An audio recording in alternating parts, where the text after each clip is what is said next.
Bismillahirrahmanirrahim. Assalamualaikum warahmatullahi wabarakatuh. Perkenalkan, nama saya Muhammad Ilham Malik. Saya berasal dari Ilmu Komputer C1 dengan NIM 1902563. Di sini saya akan mempresentasikan tugas masa depan dari mata kuliah Desain Pemrograman Berorientasi Objek.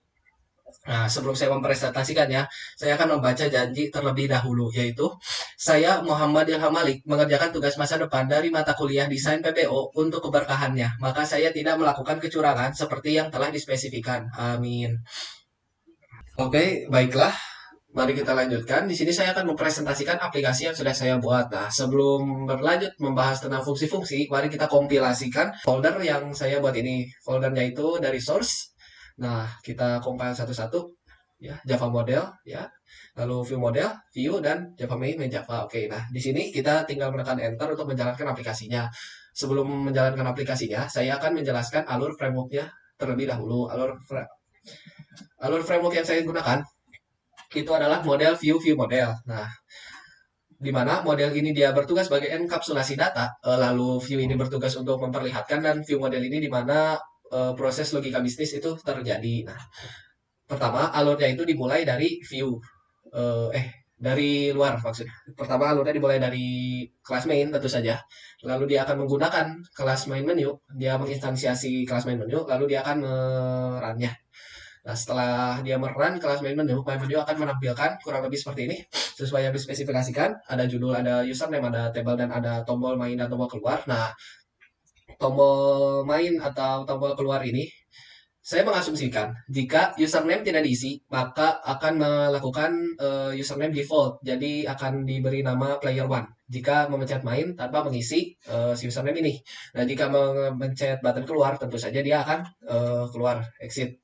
Nah, untuk ini untuk fungsi atau metode playnya. Nah, nanti karena di view model ini apa sebaiknya tidak ada logika bisnis, jadi untuk pengecekan username apakah kosong atau tidak akan dilakukan pada proses game. Nah, selanjutnya setelah main menu ini, setelah seandainya button play button ini ditekan, maka dia akan berada pada memanggil sebuah kelas yaitu proses game. Proses game ini adalah dari package view model yang dimana dia isinya kurang lebih inti dari segalanya. Nah, di sini proses game diinstansiasi, diinstansiasi maksudnya di dalam konstruktor proses game ini terdapat instansiasi dari kelas-kelas yang ia gunakan seperti kelas level, game, player, proses base, proses layer, proses player, tampil base, tampil layer, tampil game, dan window.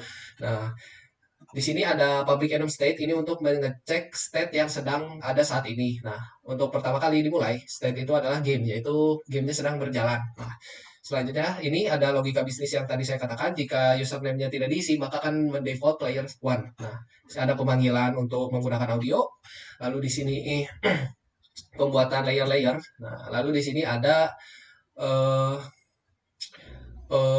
memulai kelas agar si komputer kita atau laptop kita bisa mengambil input dari keyboard yang kita tekan gitu ya. Nah, setelah semua itu dia akan otomatis melakukan start. Setelah itu ya dia akan melakukan start, lalu dia akan melakukan thread. Lalu di sini ada run. Run ini sama seperti ini menjalankan thread, dan saya mengisinya ini dengan perhitungan waktu ya. Perhitungan waktu detik. Jadi setiap game ini akan memiliki batas waktu bermain 1 menit. Setelah 1 menit game ini akan selesai.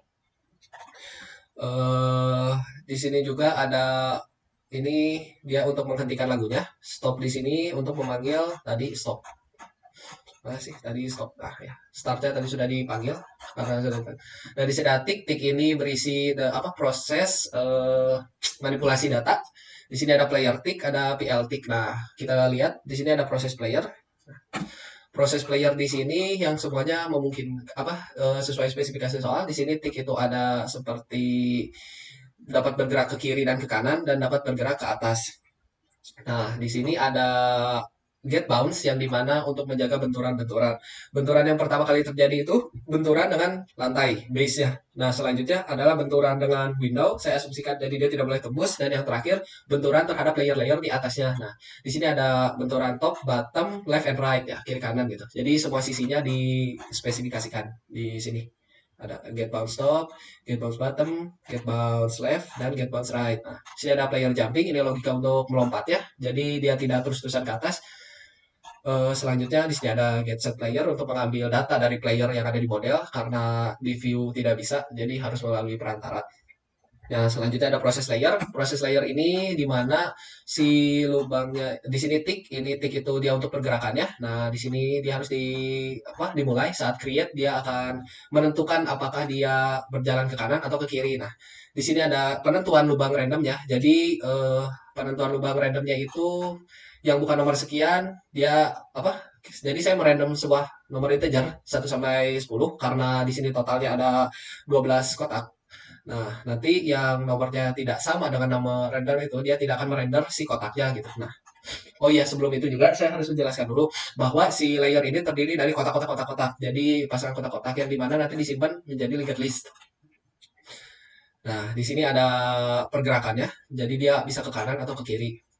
Lalu ada move layer down, yaitu jika kalau misalnya player berhasil melewati celah, dia akan menghancurkan layer yang dia lewati, lalu layer di atasnya akan turun ke bawah. Add layer ini untuk menambahkan layer ke dalam linked list-nya, remove layer untuk menghilangkan layer dari linked list. Oke, setelah itu ada dari kita kembali lagi ke proses game, lalu kita ke bawah lagi di sini ada render. Nah, di render ini saat game state-nya ini kita akan memanggil tampil game yang dimana tampil game ini berisi informasi render dan melakukan render.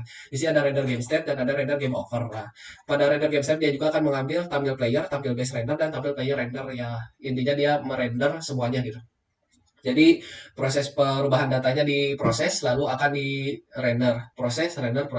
Nah, semua data yang dimanipulasi itu disimpan di dalam model dan modelnya itu di sini ada base. Base ini berisi tentang layer dan base itu sama hanya beda pengelompokannya saja.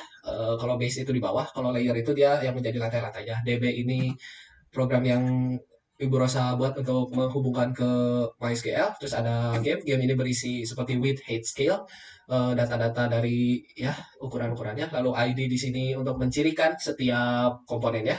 Level ini itu level itu dia dari tabel level, jadi dia mengenkapsulasi data pada kolom tabel level. Nah, lalu ada player. Nah, player di sini dia berisi XY, with height, jump, falling, dan gravity. Nah, tabel level ini untuk mengambil data dari tabel. eh oh iya, untuk fungsi bonus proses audio di sini dia memiliki kelas sendiri. Lalu di sini ada metodenya. Kalau lagu di sini kalian bisa download ya di freesound.org. Dia itu open source semua yang ada di dalamnya. Tinggal di kredit saja orangnya atau mungkin orangnya pun tidak perlu di kredit juga tidak apa-apa. Eh Selanjutnya saya memakai library MySQL connector. Nah, mungkin sudah semuanya saya jelaskan. Oh iya, dan animasinya menggunakan thread ya. Tadi sudah dilihatkan. Nah, sekarang kita mulai saja aplikasinya. Baiklah, sekarang saya akan menjalankan aplikasi yang sudah saya buat. Video ini diambil pada tag yang berbeda karena pada video yang sebelumnya itu audionya sedikit terganggu oleh komputer. Mari kita coba dengan yang ini. Nah, saat dibuka, dia akan menampilkan the highest level. Bisa didengar lagunya. Saya tidak akan memutarnya terlalu keras karena nanti akan merusak lagi recordingnya. Nah, di sini ada username. Jika username tidak diisi, dia akan memasukkan player baru secara default. Bisa kita menggunakan paksa kita memainkan gamenya. Nah, di sini bisa dilihat ya, layer-layernya dapat bergerak kiri ke kanan dan lubang yang ada di sini itu dia disetnya random. Jika itu dia akan muncul lagi di pada tempat yang berbeda. Nah, terus jika ini bisa melompat, bisa bergerak ke kiri ke kanan, dan jika menyentuh bagian bawah atau berhasil naik si player, dia akan tambah skor dan layer yang di atas itu akan turun ke bawah. Nah, seperti ini. Lalu ada asumsi jika dia ini harus mentok, istilahnya dia tidak boleh tembus dan jatuh. Oke, sini. Baik. Jika kita gunakan space, itu dia akan keluar. Dia keluar, lalu jika di space lagi, dia akan kembali ke menu awal tadi. Dan bisa lihat ya, di sini dia terupdate. Nah, jika seandainya dia ingin player one, tinggal seperti aja. Ini akan secara otomatis, misalnya nih, kita fail, lalu kita selesaikan. Nah, jadi dia akan mengupdate player one. Mungkin cukup sekian dari yang dapat saya presentasikan. Untuk lebih kurangnya mohon maaf. Terima kasih atas segala perhatiannya. Assalamualaikum warahmatullahi wabarakatuh.